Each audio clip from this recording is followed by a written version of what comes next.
10 veterinários passaram por aquele estábulo. 10. Cada um com diploma, equipamento e uma teoria diferente. Nenhum resolveu. O cavalo mais valioso da fazenda definhava diante dos olhos de todos. Até que um velho camponês pediu apenas uma coisa: silêncio.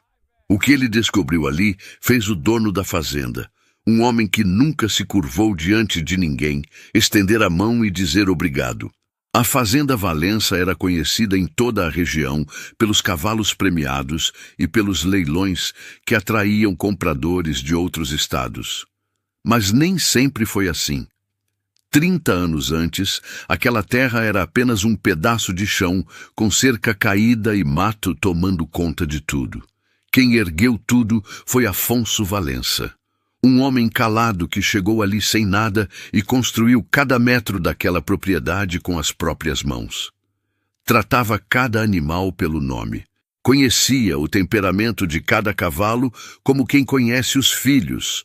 Morreu num domingo de manhã. Infarto. Estava montado num cavalo chamado Guardião, cruzando o pasto para verificar a cerca dos fundos. Caiu no meio do campo. Quando o encontraram, horas depois, Guardião ainda estava parado ao lado do corpo.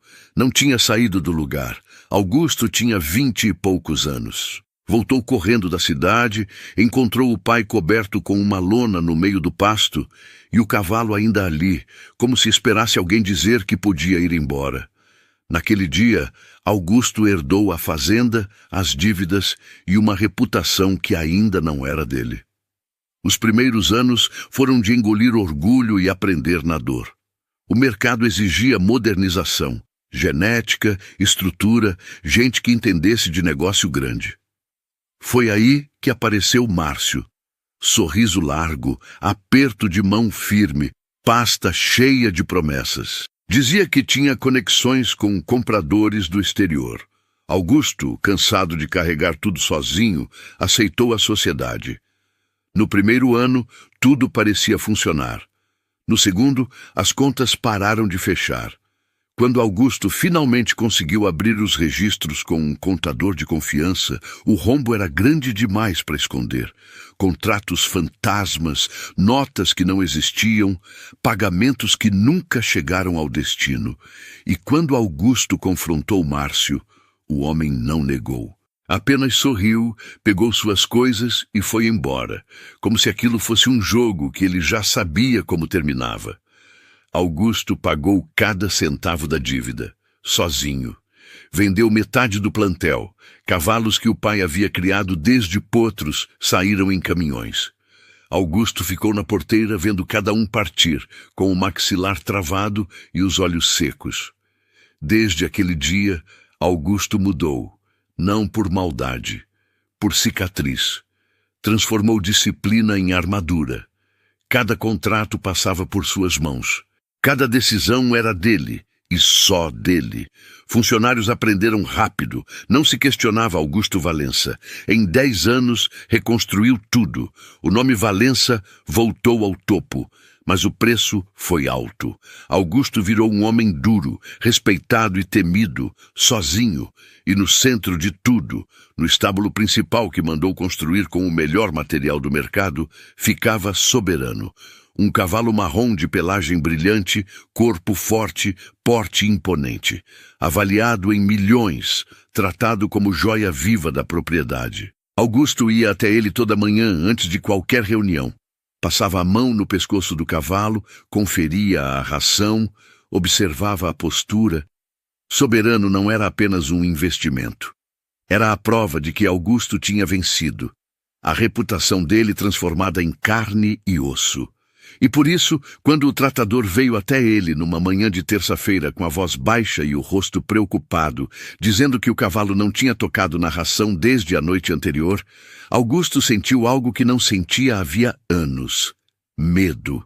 Não o medo que se mostra. O medo que aperta por dentro, que seca a boca, que faz o pensamento correr sem controle, porque Augusto já tinha passado por aquilo antes, e da última vez não terminou bem. Mas isso ele ainda não estava pronto para lembrar. O primeiro veterinário chegou no mesmo dia, Examinou Soberano com calma, pediu exame de sangue, aplicou medicação. Disse, com toda a segurança do mundo: desconforto gástrico passageiro. Em 2 dias está comendo. 2 dias depois, o coxo continuava cheio. O segundo veio com um equipamento digital, tela de ultrassom, ar de quem já viu de tudo. Ficou 2 horas no estábulo. Saiu balançando a cabeça. Não encontrou nada. O terceiro trouxe dieta especial importada, suplementos com nomes que ninguém na fazenda conseguia pronunciar. Prometeu resultado em 48 horas. 48 horas depois, a ração continuava intocada. O quarto disse que era estresse. O quinto receitou medicação pesada para problema gástrico oculto. O cavalo tomou. Não fez diferença. A cada veterinário que saía pela porteira sem resposta, Augusto sentia o nó no peito apertar mais, porque aquilo já tinha acontecido antes. Nos primeiros tempos da fazenda, existia um cavalo chamado Centauro. Não era o mais bonito nem o mais caro, mas era o melhor. Inteligente, forte, o tipo de animal que não se compra, se encontra. Centauro começou a mostrar sinais estranhos numa sexta-feira. Inquieto, suando frio, se deitando e levantando sem parar. O veterinário examinou, disse que podia ser gases, aplicou remédio e foi embora. No sábado, Centauro piorou. No domingo de manhã, Augusto encontrou o cavalo deitado no estábulo, imóvel, o corpo já frio, cólica severa que, tratada nas primeiras horas, teria sido controlada. Augusto ficou 3 dias sem falar com ninguém. No 4º dia, fez um juramento que todos sentiram nos meses seguintes. Nunca mais ia perder um animal por negligência. E agora, ali estava ele de novo, assistindo um cavalo definhar sem resposta. O 6º veterinário chegou com assistente e ar de autoridade. Ficou 3 horas no estábulo, saiu com laudo de 2 páginas e uma conclusão que, em palavras simples, dizia: o cavalo não come e ninguém sabe por quê. O 7º concordou com o 6º, o 8º pediu exames caríssimos. Resultados normais. O 9º trouxe nutricionista animal. Trocaram ração, água, horários. Nada. E então veio o 10º. O melhor do estado, diziam. Ficou 2 dias na fazenda, consultou colegas por telefone. No final, sentou diante de Augusto e fez algo que nenhum dos outros teve coragem de fazer. Foi honesto. Eu não sei o que esse cavalo tem. Fisicamente ele está saudável. Todos os exames dizem isso, mas ele não come, e se continuar assim, em poucas semanas o corpo não vai aguentar. Augusto ouviu em silêncio. Não gritou, não xingou. Apenas levantou da cadeira, foi até a janela e ficou olhando Soberano de longe. O cavalo marrom, que já tinha sido o orgulho da fazenda, agora estava parado no canto do estábulo, com o pelo sem brilho, as costelas começando a marcar, os olhos abertos, mas sem a vivacidade de antes, como se algo invisível estivesse apagando ele por dentro. A notícia se espalhou pela fazenda como fogo em palha seca. Funcionários cochichavam nos cantos. Tratadores trocavam olhares durante o serviço. A rotina começou a pesar. Todo mundo sentia que algo estava errado, não só com o cavalo, mas com o patrão. Augusto andava pelos corredores com o rosto fechado, os ombros tensos, respondendo perguntas com monossílabos. Quem o conhecia de longa data sabia, aquele era o mesmo Augusto dos dias depois de Centauro. O homem que se trancava por dentro quando o medo era grande demais para mostrar. A temporada de competições se aproximava. Soberano era o principal nome da fazenda para os próximos leilões e exposições. Sem ele, a Valença perdia não só dinheiro, perdia posição, perdia respeito, perdia o lugar que Augusto passou a vida inteira construindo. E no mundo dos criadores, quando um cavalo de elite adoece e ninguém descobre o motivo, os rumores aparecem rápido. Já se comentava entre fazendeiros vizinhos que talvez a Valença não fosse tão boa assim no cuidado com os animais, que talvez o nome fosse maior que a estrutura. Augusto ouvia esses comentários chegarem pelos funcionários e sentia cada palavra como um golpe no peito. Não pela vaidade, pelo que representava. Porque se o nome Valença caía, caía junto tudo que o pai construiu, tudo que ele reconstruiu, tudo que jurou proteger, 10 veterinários, 10 laudos, nenhuma resposta. E no meio daquela fazenda cheia de gente formada e laudos em papel timbrado, havia alguém que sabia mais do que qualquer um ali suspeitava. Alguém que passava os dias ao lado daquele cavalo como uma sombra silenciosa. Mas se ele abrisse a boca, quem ia acreditar? E se ninguém acreditasse, quem ia pagar o preço? Daniel chegava na fazenda todo dia antes do sol nascer. Era o primeiro a pisar no estábulo, o primeiro a sentir o cheiro da madrugada misturado com feno e terra úmida. Enquanto os outros funcionários ainda estavam tomando café na cozinha, ele já tinha separado a ração, verificado a água e passado os olhos em cada animal do setor, como quem confere se os filhos dormiram bem. Com Soberano, o cuidado era ainda maior. Daniel era o tratador responsável direto pelo cavalo. Conhecia cada detalhe daquele animal, a forma como ele sacudia a cabeça quando estava inquieto, o jeito de bater a pata no chão quando queria atenção, o ritmo da respiração quando estava calmo. Daniel não aprendeu isso em livro. Aprendeu ficando perto, dia após dia, mês após mês, sem pressa e sem plateia. Nos últimos dias, desde que Soberano parou de comer, Daniel chegava ainda mais cedo. Preparava a ração com a mesma precisão de sempre. Medida certa, mistura certa, temperatura certa. Colocava no coxo e ficava ali, encostado na parede do estábulo esperando. Soberano se aproximava, cheirava e virava as costas. Todo dia a mesma cena. E todo dia Daniel sentia um aperto no peito que não conseguia explicar para ninguém. Porque Daniel enxergava coisas que os veterinários não enxergavam. Não por ser mais inteligente, por estar mais perto. Ele notava que Soberano não parecia doente da forma que um animal doente parece. Não estava abatido, não estava com febre. Não mancava, não tossia, não se deitava de dor. O cavalo simplesmente se recusava a comer naquele lugar. Como se algo naquele espaço incomodasse ele de um jeito que nenhum exame conseguia medir. Daniel queria dizer isso. Queria falar com alguém.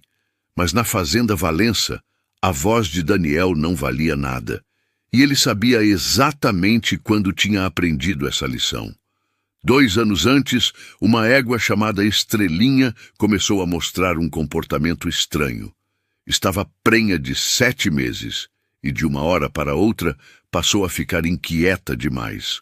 Andava em círculos, se deitava e levantava sem parar, recusava carinho. Daniel observou aquilo por 2 dias seguidos. No terceiro, não aguentou. Foi até Rogério, o capataz, e disse com respeito, mas com firmeza: "Seu Rogério, a Estrelinha não está bem. Tem alguma coisa errada. Acho que precisava chamar o veterinário para dar uma olhada nela." Rogério estava perto do barracão, conferindo uma entrega de ração. Parou o que estava fazendo. Olhou para Daniel de cima a baixo, devagar, do jeito que se olha para uma criança que disse algo fora de hora. E então, em voz alta o suficiente para que os outros funcionários que estavam por perto ouvissem, respondeu: "Agora o rapaz sem estudo quer dar diagnóstico? É isso? Você cuida da ração e da vassoura, Daniel. Deixa o bicho para quem entende." Os outros riram. Não todos, mas o suficiente. Daniel sentiu o rosto queimar. Baixou a cabeça e voltou para o estábulo sem dizer mais nada. Uma semana depois, Estrelinha teve complicações no parto. O veterinário foi chamado às pressas, mas já era tarde. O potro nasceu fraco demais e não resistiu. Morreu antes do meio-dia. Ninguém pediu desculpa para Daniel. Ninguém lembrou que ele tinha tentado avisar. O assunto morreu, como morrem as coisas inconvenientes, em silêncio, varrido para debaixo do tapete. Rogério nunca tocou no assunto de novo. E Daniel aprendeu naquele dia que naquela fazenda estar certo não significava nada se você não tivesse um papel na parede dizendo que podia estar certo. Rogério não era um homem mau, pelo menos não no sentido que as pessoas costumam entender. Não batia em ninguém, não gritava sem motivo, não humilhava por prazer, ou pelo menos era o que ele dizia para si mesmo. Rogério era um homem de ordem. Um homem que acreditava com cada fibra do corpo que o mundo funcionava por hierarquia. Quem tinha cargo mandava. Quem não tinha, obedecia. Simples assim. Ele tinha subido na fazenda não por talento, mas por obediência. Nunca questionou uma ordem de Augusto. Nunca sugeriu nada diferente. Nunca trouxe um problema sem trazer junto a resposta que sabia que o patrão queria ouvir. E com isso, ao longo dos anos, conquistou o posto de capataz, o braço direito do dono, o homem que organizava a rotina, distribuía tarefas e mantinha tudo funcionando sem atrito. Rogério não odiava Daniel. O que ele sentia era algo mais sutil e mais perigoso, medo, porque Daniel representava uma ameaça que Rogério não sabia como combater. Não era uma ameaça de cargo ou de salário, era de lógica. Se um tratador sem diploma, sem formação, sem nada além de um caderno surrado e olhos atentos, se esse homem começasse a ter voz, a ser ouvido, a acertar onde os outros erravam, então o que sobrava para um capataz que nunca teve uma ideia própria na vida? O que justificava o posto de Rogério, se não fosse a crença de que só quem tem autoridade pode ter razão? Daniel sabia de tudo isso. Sentia o peso daquilo todos os dias. Mas não trabalhava na fazenda por orgulho, trabalhava por necessidade. A mãe, Dona Marta, morava com ele e com o pai num sítio pequeno nos arredores da cidade. Uma casa simples, com quintal de terra batida, varanda estreita e um pé de manga que dava sombra boa na hora do almoço. Dona Marta tinha problema no coração. Tomava 3 remédios por dia, fazia consulta a cada 2 meses e vivia com aquele cansaço que não passa. O tipo de cansaço que faz uma mulher forte sentar no meio da arrumação da cozinha e ficar parada, esperando o fôlego voltar. Os remédios custavam caro. A consulta, mais ainda. Daniel cobria o que podia com o salário da fazenda. O resto vinha de bicos que o pai fazia por fora. Concertos, cercas, pequenos serviços para vizinhos. A conta nunca fechava com folga, mas fechava. E era esse equilíbrio frágil, fino como fio de navalha, que mantinha a casa de pé. À noite, depois do jantar, quando a mãe ia deitar e o pai ficava na varanda ouvindo o rádio baixo, Daniel se sentava na mesa da cozinha e abria um caderno velho de capa dura. Naquele caderno, com letra miúda e caneta azul, ele anotava tudo que observava nos animais da fazenda. Comportamento, reações, mudanças de humor, padrões que se repetiam, tinha páginas e páginas escritas, meses de observação compactados em linhas apertadas, com setas, sublinhados e anotações nas margens. Não era estudo formal, era obsessão silenciosa. Porque o sonho de Daniel, o sonho que ele não contava para quase ninguém, era juntar dinheiro e cursar veterinária. Queria um dia poder dizer o que sabia com a autoridade que só um diploma dá. Não por vaidade, não para provar nada a Rogério, nem a Augusto, nem a ninguém, mas porque estava cansado de enxergar as coisas e não poder falar, cansado de saber e ter que engolir, cansado de ser invisível num lugar onde passava mais horas do que em casa. E agora, com o soberano definhando diante dos seus olhos, com 10 veterinários saindo sem resposta, com a fazenda inteira sussurrando e o patrão fechado como uma porta de aço, Daniel sentia aquele caderno pesar no bolso como nunca antes. Porque tudo que ele tinha anotado nas últimas semanas apontava para algo. Não era certeza, não era diagnóstico, era um palpite construído com atenção, paciência e proximidade. Mas quem ia ouvir um palpite de alguém sem diploma? Naquela noite, Daniel chegou em casa mais calado que o normal. Jantou em silêncio, ajudou a mãe a tomar os remédios, lavou a louça. E quando sentou na varanda ao lado do pai, não abriu o caderno. Apenas ficou ali, olhando o escuro, sentindo o peso do dia. E foi o pai quem quebrou o silêncio. Com a mesma calma de sempre, com a voz mansa de quem já conhece o som da angústia, mesmo quando ela não fala. Tá pensando no cavalo, né? Daniel olhou para o pai, assentiu devagar e começou a contar tudo. Não sabia ainda, mas aquela conversa ia mudar tudo. O emprego dele, o orgulho do pai e o destino de um cavalo que ninguém mais sabia como salvar. Seu Tadeu ouviu o filho sem interromper. Estava sentado na cadeira de madeira que ficava sempre no mesmo canto da varanda, com a caneca de café entre as mãos. Aquele café requentado que ele tomava toda noite, mais por hábito do que por vontade. O rádio no parapeito tocava baixo uma música sertaneja antiga, mas nenhum dos dois prestava atenção. Daniel falou por quase 20 minutos. Contou sobre o cavalo que não comia, sobre os veterinários que vieram e foram embora, sobre os exames que não apontavam nada, sobre o jeito de soberano, aquele olhar que não era de dor, mas de incômodo, aquele corpo que não estava doente, mas que se recusava a funcionar naquele espaço. Seu Tadeu não fez anotação, não pediu para repetir. Apenas ouviu, com os olhos meio fechados e a cabeça levemente inclinada, do jeito que fazia quando estava montando alguma coisa por dentro, juntando peças que só ele sabia onde encaixavam. Era um homem de 72 anos, corpo magro, mãos grossas e marcadas pelo sol. Tinha vivido a vida inteira no campo, nasceu num sítio no interior de Goiás, cresceu lidando com gado, cavalo, porco, galinha, tudo que a terra dava e tudo que a terra exigia. Nunca pisou numa faculdade. Mal terminou o primário, mas carregava dentro de si um tipo de conhecimento que não se aprende sentado. Se aprende perdendo, errando, levantando e tentando de novo. E seu Tadeu tinha errado. Errado feio. E nunca esqueceu. Quando era moço, trabalhava numa fazenda grande no interior de Goiás. O dono tinha um rebanho de gado leiteiro e confiava nos peões para o dia a dia. Num inverno seco, um bezerro parou de mamar. Ficava perto da mãe, encostava na teta, mas não puxava o leite. Seu Tadeu, que já se achava experiente, olhou para aquilo e decidiu na hora. Verme. Tinha que ser. Bezerro novo, pasto ruim, época seca, tudo indicava verme. Aplicou o remédio que tinha. Esperou 2 dias. O bezerro piorou. Aplicou dose maior. O bezerro caiu. Chamaram um veterinário da cidade que demorou quase 1 dia para chegar.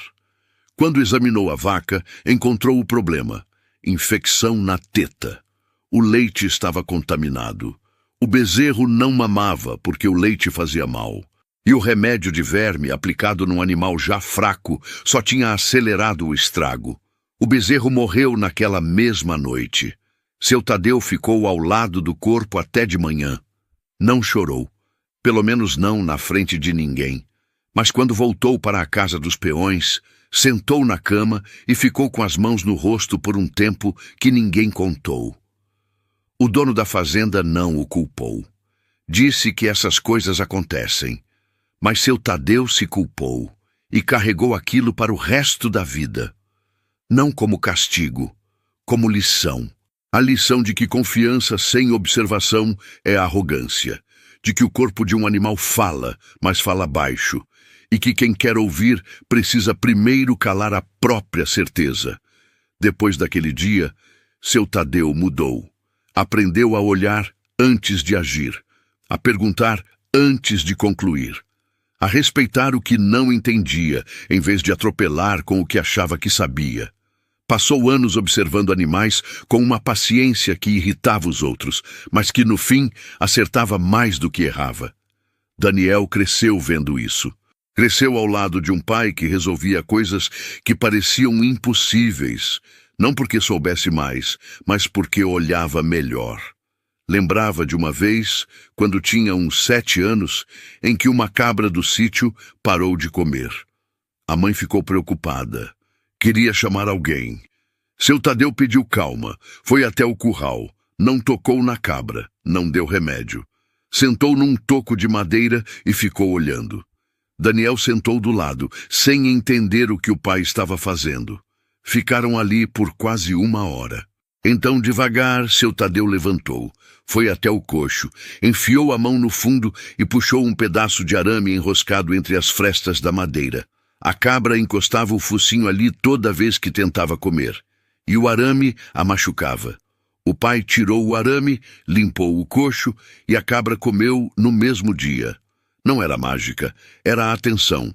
O tipo de atenção que não aparece em laudo nem se mede com aparelho. Agora, na varanda do sítio, com o café já frio na mão, seu Tadeu fez a primeira pergunta. Não foi sobre exame, não foi sobre ração, foi sobre algo que nenhum veterinário tinha perguntado. Como está o olhar dele? Daniel pensou por um momento. Fechou os olhos como se estivesse vendo o soberano na frente dele. Não está triste. Está incomodado, como se quisesse sair de onde está. Ele fica parado no canto, longe do coxo, respirando pesado. Mas quando solta ele no pasto, anda normal. Come capim do chão, bebe água, volta para o estábulo e para de novo. Seu Tadeu abriu os olhos devagar. Alguma coisa se acendeu ali. Daniel conhecia aquela expressão. Era a mesma de quando o pai encontrava o fio solto de um problema que todo mundo achava que não tinha solução. Ele come no pasto, mas não come no estábulo? Isso. Mudaram alguma coisa no lugar onde ele fica? Daniel sentiu um arrepio na nuca, não de frio, de conexão. Porque era exatamente isso que ele tinha anotado no caderno 2 semanas antes, sem saber o que fazer com aquela informação. Reformaram o estábulo faz umas semanas. Trocaram madeira, pintaram, colocaram piso novo. Ficou bonito. O patrão quis deixar tudo de primeiro nível para o soberano. Seu Tadeu não respondeu. Colocou a caneca na mesa devagar. Olhou para o escuro do quintal. O rádio continuava tocando, mas o som parecia ter sumido. Como se a noite inteira tivesse ficado em silêncio para ouvir o que ele ia dizer. Daniel esperou. Conhecia aquele silêncio. Era o mesmo de quando ele era criança e o pai ficava quieto antes de achar o arame no coxo. O mesmo de quando olhava um animal doente e todo mundo queria resposta rápida. Mas seu Tadeu sabia que a resposta certa demora o tempo que precisa. Então, o velho virou para o filho. Os olhos cansados, mas firmes, a voz baixa, sem pressa, sem dúvida. Eu sei o que esse cavalo tem. Daniel sentiu o coração disparar. Não de surpresa, de reconhecimento. Porque no fundo, ele também sabia. Sabia havia dias. Só não tinha as palavras certas, ou a coragem de dizê-las. O que é, pai? Seu Tadeu se levantou da cadeira devagar, com o corpo rangendo como os móveis velhos da casa. Pegou a caneca, jogou o resto do café no quintal e disse, antes de entrar, amanhã eu vou com você nessa fazenda. Daniel ficou na varanda, sozinho, com o coração batendo forte, porque sabia que levar o pai até a fazenda Valença podia custar tudo, o emprego, a dignidade, o sustento da mãe, um erro, um passo em falso, e tudo que segurava a vida daquela família vinha abaixo. Mas havia algo na certeza daquele velho que não parecia arrogância. Parecia o contrário. Parecia a calma de quem já errou o bastante para saber quando está certo.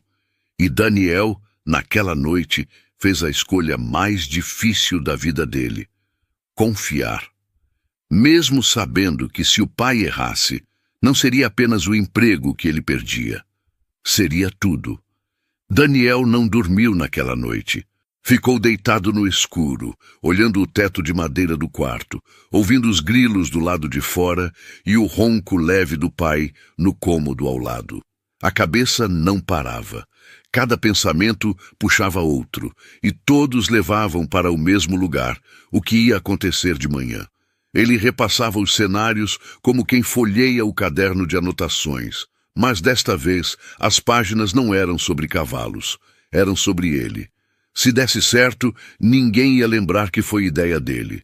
O mérito ia para o pai, talvez. Ou simplesmente ia ser tratado como sorte, um acerto de leigo, um tiro no escuro que acertou o alvo por acaso. Ninguém ia dizer, o Daniel sabia. Ninguém ia abrir o caderno dele e ver que as respostas estavam ali havia semanas. Se desse errado, e era nisso que o pensamento insistia em voltar, o estrago seria completo. Augusto não era homem de segunda chance. Daniel sabia disso. Já tinha visto funcionários serem mandados embora por erros menores. Um tratador que esqueceu de trancar o portão. Um peão que respondeu de forma atravessada.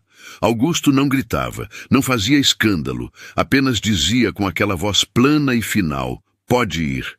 E se fosse embora, levava junto o salário que pagava os remédios da mãe, as consultas de Dona Marta, o equilíbrio fino que mantinha tudo de pé. Daniel pensou na mãe sentada na cadeira da cozinha, esperando o fôlego voltar depois de subir 2 degraus. Pensou nos frascos de remédio alinhados na prateleira do banheiro. 3 pela manhã, 1 à noite. Pensou no pai fazendo bico para completar o que faltava. E se o bico não viesse? E se o mês não fechasse? Virou para o lado, fechou os olhos. Mas o sono não veio. Porque havia algo na voz do pai, naquela frase, eu sei o que esse cavalo tem, que não era a arrogância. Daniel conhecia a arrogância. Via todo dia na fazenda, nos veterinários que entravam com a resposta pronta antes de olhar o animal, no capataz que falava de cima, porque o cargo permitia. A voz do pai não era assim, era outra coisa. Era a calma de quem já errou bastante para não errar à toa, de quem viveu tanto que sabe separar o que acha do que sabe. E foi isso que fez Daniel levantar da cama antes do despertador tocar. Tomou café em silêncio. O pai já estava pronto. Camisa limpa, chapéu na mão, bota velha, mas bem cuidada. Dona Marta apareceu na porta da cozinha, olhou para os dois e entendeu sem perguntar. Mãe entende essas coisas. Apenas disse, vão com Deus. E ficou na porta, com a mão no batente, olhando os dois sumirem no caminho de terra que levava à estrada.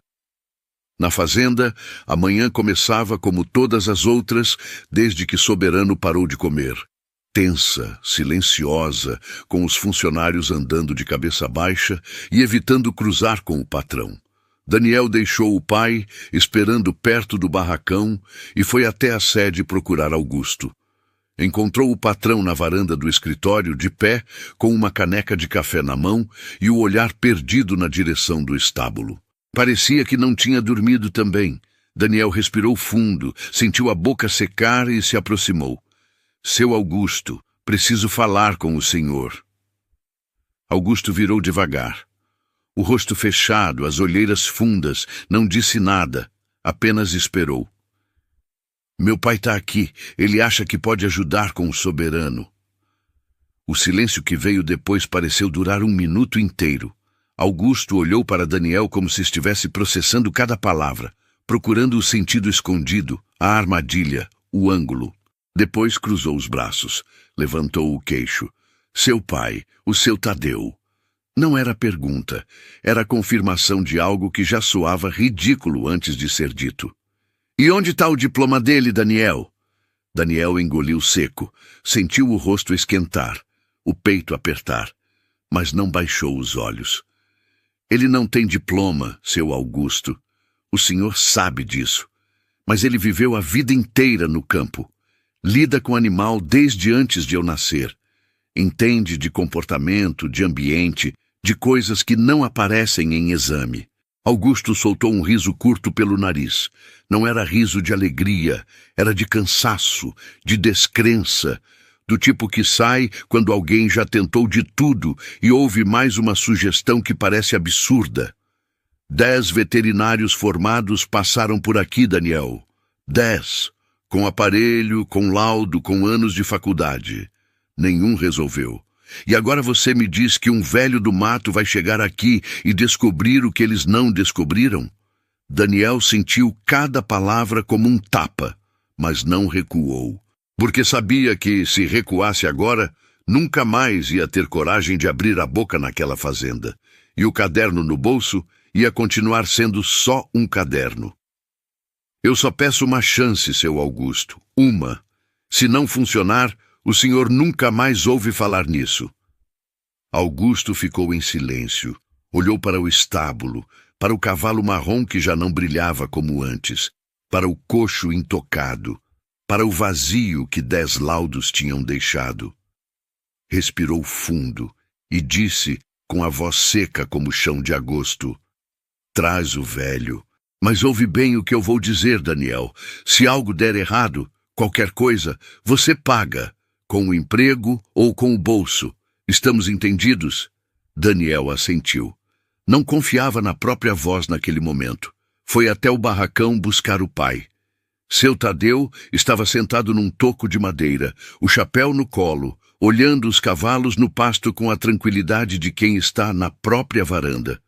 Quando viu o filho se aproximar, levantou sem pressa. "Vamos?" "Vamos." Caminharam até o estábulo. Rogério estava encostado no portão, braços cruzados, com aquele meio sorriso que Daniel conhecia bem demais. O sorriso de quem já decidiu que vai assistir ao fracasso alheio como quem assiste a um espetáculo. Seu Tadeu não olhou para Rogério. Não olhou para os funcionários que se aglomeravam a certa distância, fingindo trabalhar. Não pediu exames. Não pediu laudos. Não pediu apresentações. Pediu silêncio. E entrou no estábulo. Andou devagar. Os passos curtos.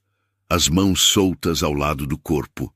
Falou baixo, quase num murmúrio, palavras que ninguém conseguiu ouvir.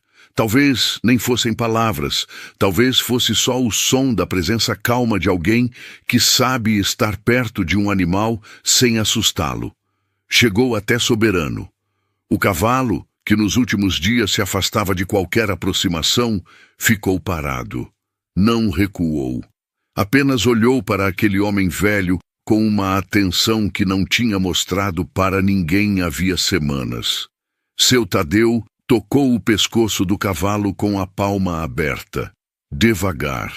Sentiu a pele, o calor, a tensão dos músculos. Depois ficou ali, apenas olhando ao redor, os olhos percorrendo cada canto do estábulo.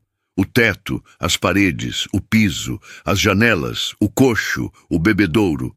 Como quem lê uma página que ninguém ali sabia decifrar. Então, parou, respirou fundo, franziu o nariz. Passou os dedos na madeira nova da parede lateral. Levou a mão ao rosto e cheirou.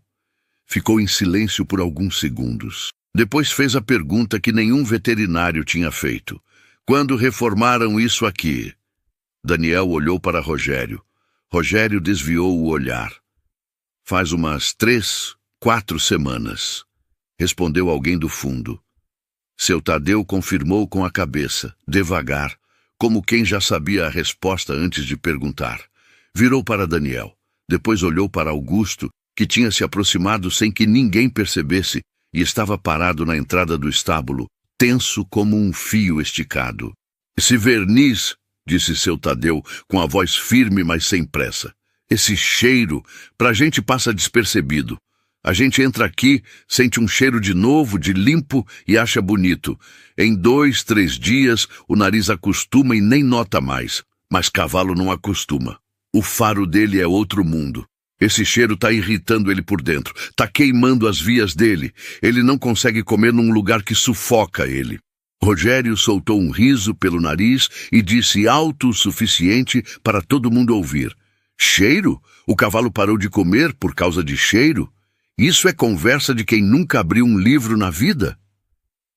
Augusto não riu, mas o silêncio dele pesou mais do que qualquer riso, porque ele também tinha sentido o cheiro de verniz semanas atrás e tinha achado bonito. Tinha até elogiado a reforma. Chamou de padrão de primeiro mundo.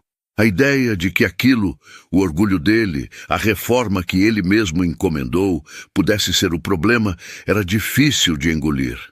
Seu Tadeu deu as instruções com a mesma calma de sempre. Abrir todas as janelas. Trocar a forração do piso. remover o que fosse possível do material da reforma, o verniz, a tinta, tudo que ainda cheirava, ventilar, dar tempo para o ar limpar. Agora é esperar, disse. E saiu do estábulo, se sentou num banco de madeira do lado de fora, colocou o chapéu na cabeça e ficou olhando o horizonte como se não tivesse pressa nenhuma no mundo. Os funcionários se mexeram rápido, abriram janelas, arrancaram forração, ventilaram o espaço. O cheiro forte de verniz, que todos tinham ignorado por semanas, agora parecia óbvio demais, como uma palavra que está na ponta da língua, e quando alguém diz, você se pergunta como não pensou naquilo antes. Todos esperaram. 1 hora. 2.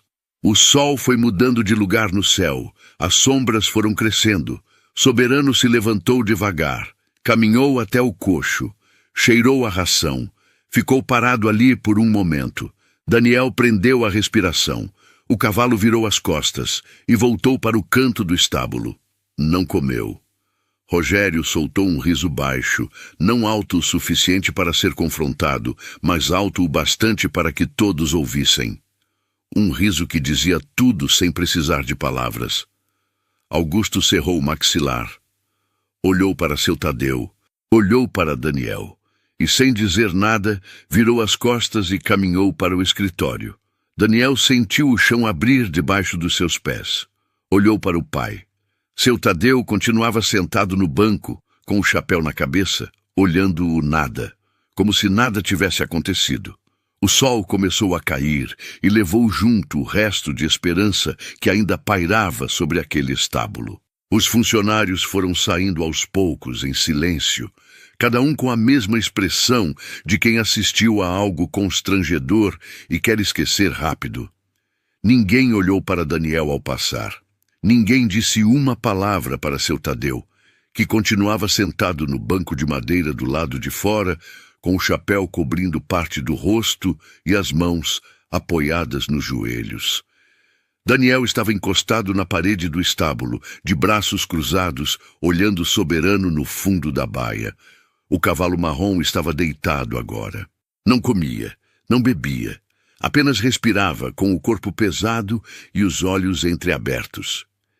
Parecia pior do que de manhã, e essa percepção atingiu Daniel como um soco no meio do peito. Pior. O cavalo estava pior. Rogério não perdeu tempo.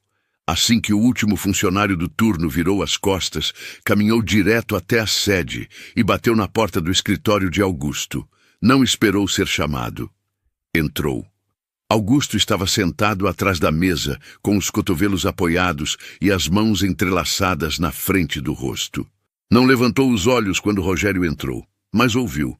Patrão, com todo respeito, eu preciso dizer o que o senhor já sabe.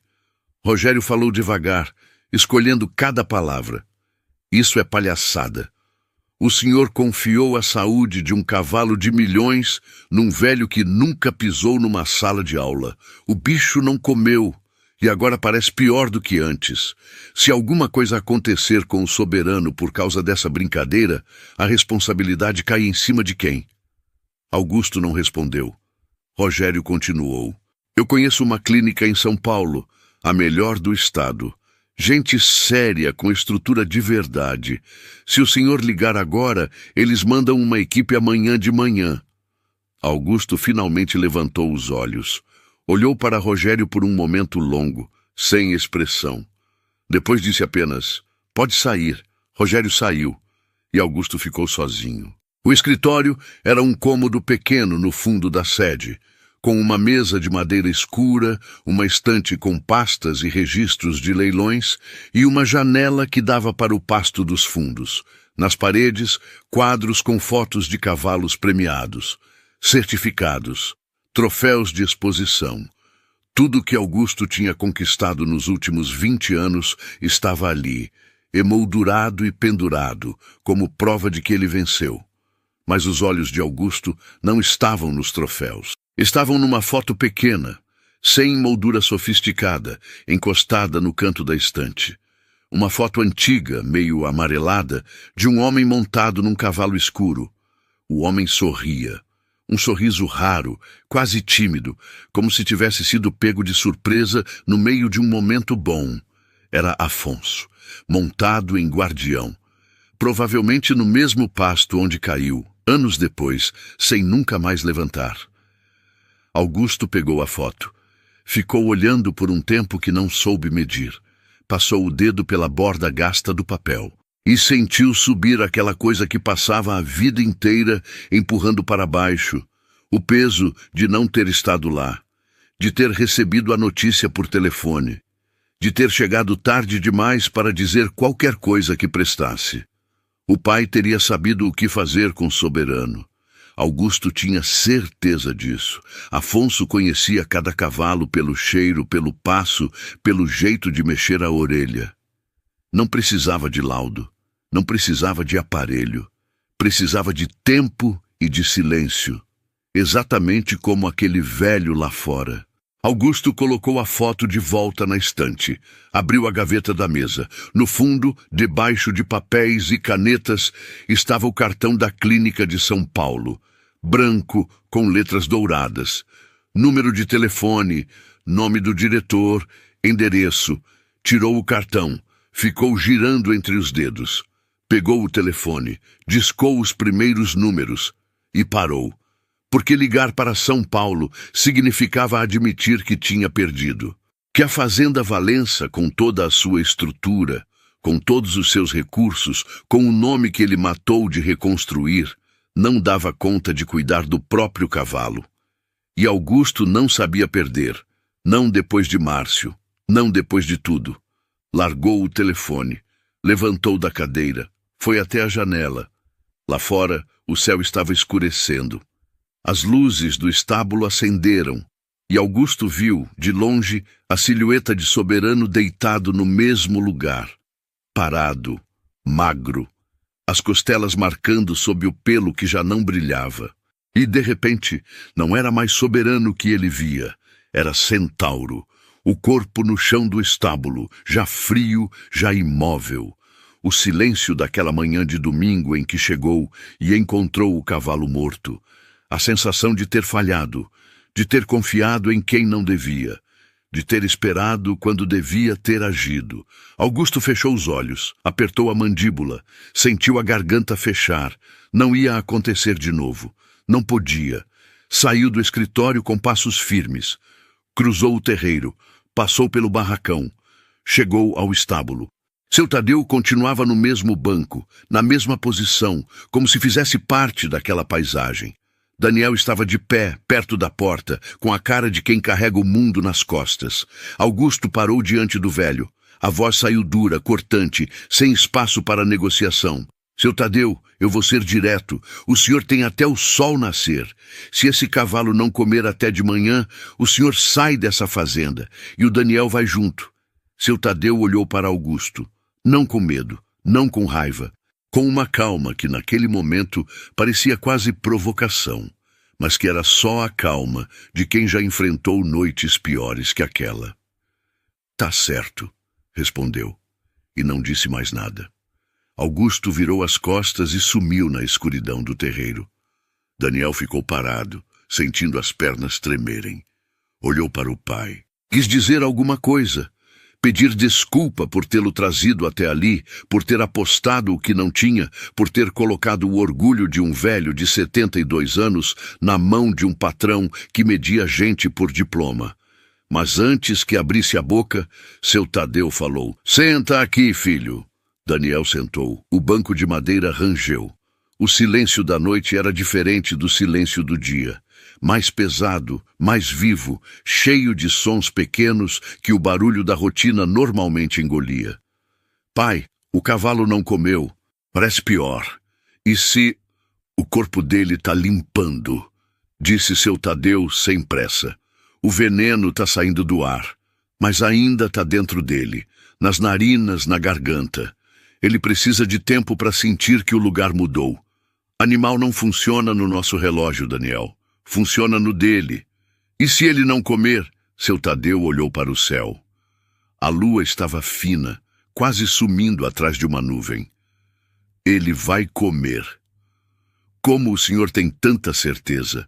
O velho demorou para responder. Quando falou, a voz era baixa, quase um sussurro, porque eu já vi isso antes, não igual, mas parecido. E porque eu sei que animal não mente, filho. Ele não está doente, ele está se protegendo, e quando o perigo sair, ele volta. É da natureza dele. Daniel encostou as costas no banco, olhou para o estábulo. Lá dentro, Soberano continuava deitado, respirando devagar. Não parecia um cavalo que ia levantar e comer nas próximas horas. Parecia um cavalo que estava desistindo. O tempo passou devagar. 1 hora, 2. O frio da madrugada foi entrando. Daniel cruzou os braços tremendo, mas não arredou do banco. Seu Tadeu também não. Ficaram ali, pai e filho, no silêncio mais longo que já tinham dividido. Daniel pensou na mãe. Pensou nos remédios na prateleira do banheiro. Pensou no caderno de anotações, nas páginas cheias de observações que talvez nunca fossem lidas por ninguém que importasse. Pensou que talvez o pai estivesse errado, que talvez a certeza do velho fosse apenas teimosia disfarçada de sabedoria, e que de manhã, quando o sol nascesse e o cavalo continuasse sem comer, ele ia perder tudo. Os olhos arderam. Apertou os lábios. Não chorou, mas chegou perto. Então, por volta das 4 da manhã, quando o céu ainda estava escuro, mas já começava a clarear nos cantos, Soberano levantou a cabeça.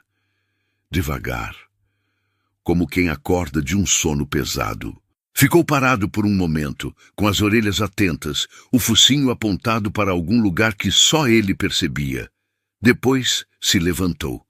Daniel prendeu a respiração. Olhou para o pai. Seu Tadeu não se mexeu. Apenas observou. Soberano caminhou até o coxo. Devagar. Parou na frente da ração, abaixou a cabeça. Cheirou. Levantou. Ficou parado. Daniel sentiu o coração bater na garganta. Quis gritar, quis pedir, quis rezar. Mas ficou mudo, porque qualquer som naquele momento parecia capaz de quebrar tudo. O cavalo abaixou a cabeça de novo. Cheirou a ração outra vez. Tocou com os lábios. Pegou um pouco. Tão pouco que quase não dava para ver. Mastigou devagar. Tão devagar que Daniel achou que ia cuspir. Mas não cuspiu. Engoliu. Parou. Levantou a cabeça. Olhou ao redor, como se checasse o espaço, as narinas abertas, sentindo o ar. Depois abaixou de novo. Pegou mais um pouco. Mastigou. Engoliu. Parou outra vez. Daniel sentiu os olhos encherem de água. Apertou os punhos. Soberano voltou ao coxo. Pegou mais. Desta vez mastigou com mais firmeza. Engoliu mais rápido. Pegou mais. E mais. Devagar, mas comendo. Pouco a pouco. Sem pressa. Mas comendo. Daniel virou para o pai. As lágrimas desciam sem permissão. Seu Tadeu olhou para o filho e apenas acenou com a cabeça, de leve. Um aceno pequeno, quase nada, mas que dizia tudo o que precisava dizer. O cavalo continuou comendo, devagar, como quem reaprende algo que tinha esquecido. E quando o primeiro raio de sol entrou pela janela do estábulo e bateu no pelo marrom de Soberano, o cavalo parecia outro. Não estava curado, não assim, de uma hora para outra, mas estava comendo, estava de pé, estava vivo. Daniel olhou para o horizonte. O sol nascia por trás das árvores, pintando o céu de laranja e vermelho. E naquele momento, o sol não iluminou apenas o estábulo. Iluminou algo que Augusto, da janela do escritório onde tinha passado a noite inteira acordado, achava que nunca mais ia sentir. A notícia correu pela fazenda antes mesmo que o sol esquentasse. Não foi preciso ninguém contar. Bastou ver o rosto de Daniel quando ele saiu do estábulo naquela manhã. Os olhos vermelhos, o sorriso contido, o jeito de andar de quem tirou um peso das costas que já não aguentava carregar. Os funcionários foram chegando aos poucos, cada um com a mesma pergunta no olhar. E bastava olhar para dentro do estábulo para ter a resposta. Soberano estava de pé, perto do coxo, com a cabeça baixa, comendo. Não com a voracidade de um animal faminto, com a calma de quem está reaprendendo a confiar no lugar onde vive. Mastigava devagar, levantava a cabeça de vez em quando, olhava ao redor e voltava a comer.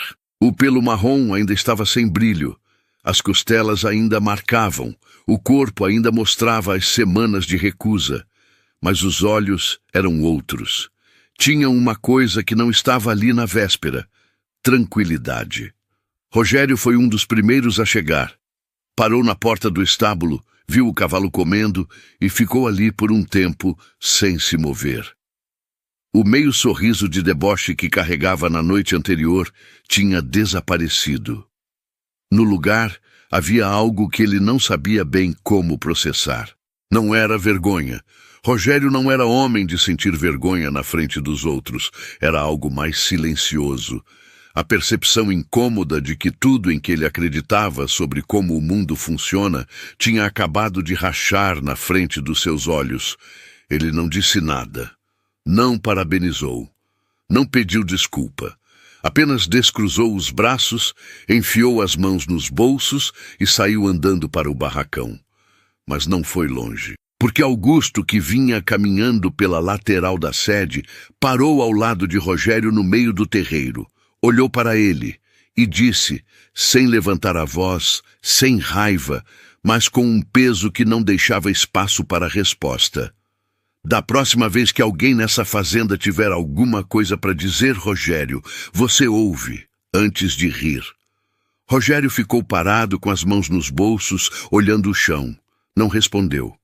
Não tinha o que responder. Augusto seguiu caminhando sem esperar reação. Augusto apareceu por volta das 7 da manhã.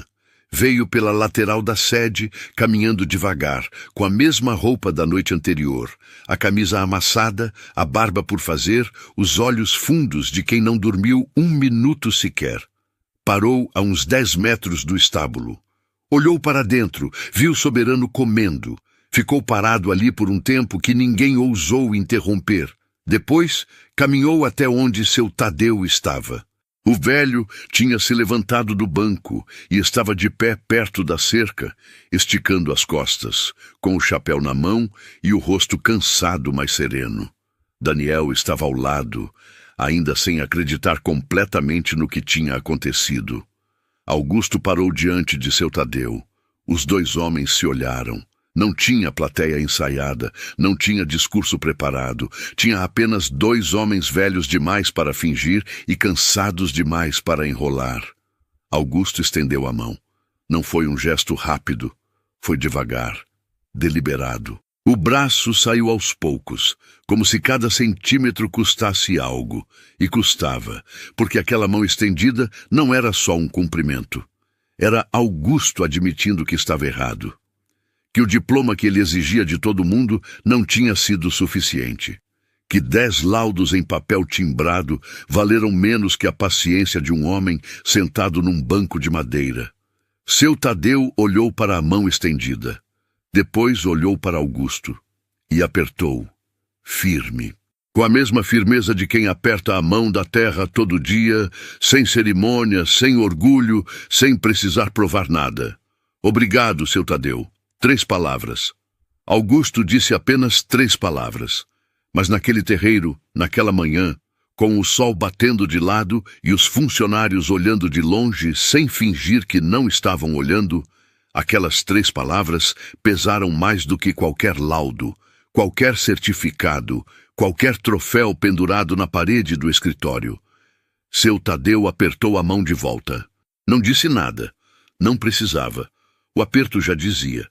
Daniel olhou para aquela cena e sentiu uma coisa estranha no peito. Não era alívio, embora tivesse alívio ali dentro. Não era orgulho, embora tivesse orgulho também. Era algo que ele não sabia nomear naquele momento, mas que entenderia com o tempo. Era o som de uma porta se abrindo, uma porta que esteve trancada a vida inteira. Augusto soltou a mão de seu Tadeu e virou para Daniel. Olhou para ele de um jeito diferente. Não era o olhar de patrão para empregado. Não era o olhar de cima para baixo. Era o olhar de quem enxerga alguém pela primeira vez, mesmo depois de 2 anos cruzando com ele todo dia.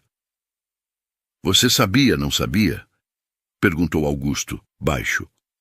Daniel não entendeu de imediato. Você suspeitava. Antes de trazer seu pai, você já desconfiava do que era. Daniel engoliu seco. Pensou no caderno, nas anotações, nas semanas observando o soberano recusar comida dentro do estábulo e comer capim no pasto. Nas perguntas que nunca fez, porque ninguém ia ouvir. Eu tinha anotado umas coisas, mas não tinha certeza. Augusto ficou em silêncio por um momento. Depois disse algo que Daniel não esperava ouvir. Não daquele homem, não naquela vida. Da próxima vez que tiver alguma coisa para dizer, Daniel, diz. Não foi um pedido de desculpas. Augusto não era o tipo de homem que pede desculpa com palavras, mas era o mais perto disso que ele conseguia chegar.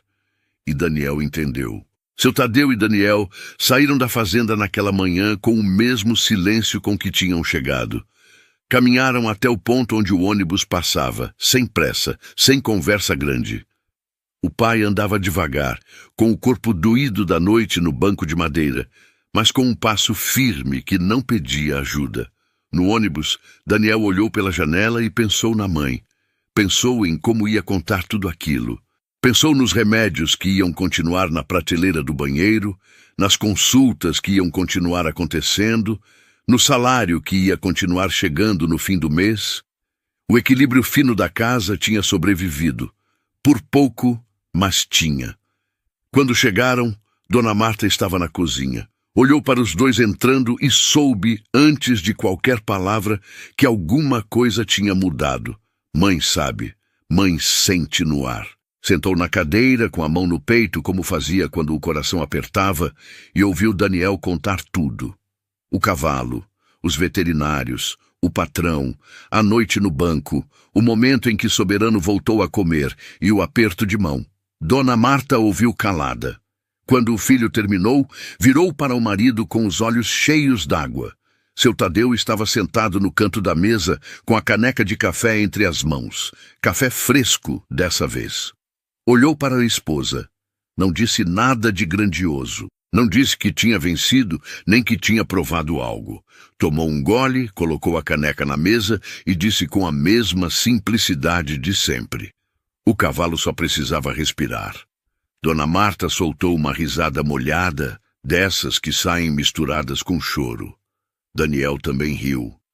E por um momento, naquela cozinha pequena, com o sol entrando pela janela e o cheiro de café no ar, o mundo pareceu justo. Nos dias que se seguiram, algo mudou na fazenda Valença. Não de forma brusca. Não houve discurso, nem reunião, nem comunicado.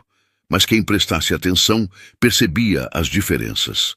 Augusto começou a andar mais devagar pelo estábulo. Parava diante dos cochos, olhava os animais, prestava atenção no que antes só conferia por cima. Começou a perguntar aos tratadores o que achavam e esperava a resposta antes de dar a sua. Não virou outro homem. Ainda era duro, ainda era reservado, ainda media o mundo com régua firme. Mas a régua tinha mudado. Tinha espaço agora para coisas que não cabiam antes. Soberano se recuperou devagar, ao longo das semanas. O pelo marrom voltou a brilhar. As costelas sumiram sob a camada de músculo que foi se reconstruindo. O porte voltou, a elegância voltou. E quando ele pisou na pista da primeira competição, depois daquele episódio, quem estava na plateia não fazia ideia do que aquele cavalo tinha passado. Mas Augusto sabia, e Daniel sabia, e aquilo bastava. Daniel continuou acordando antes do sol. Continuou anotando no caderno, mas agora, quando tinha algo a dizer, dizia, e as pessoas ouviam. Não porque ele tinha ganho um diploma de repente, mas porque alguém finalmente tinha aberto a porta.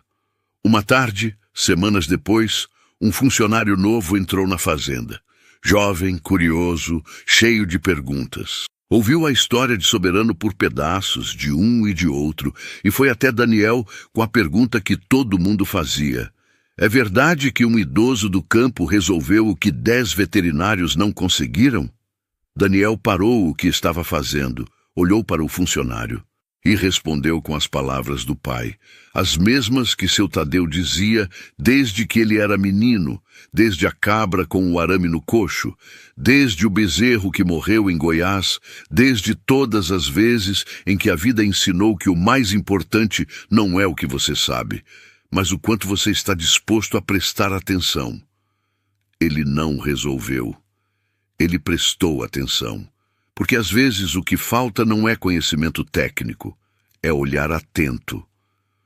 O funcionário novo ficou em silêncio, sem saber o que dizer.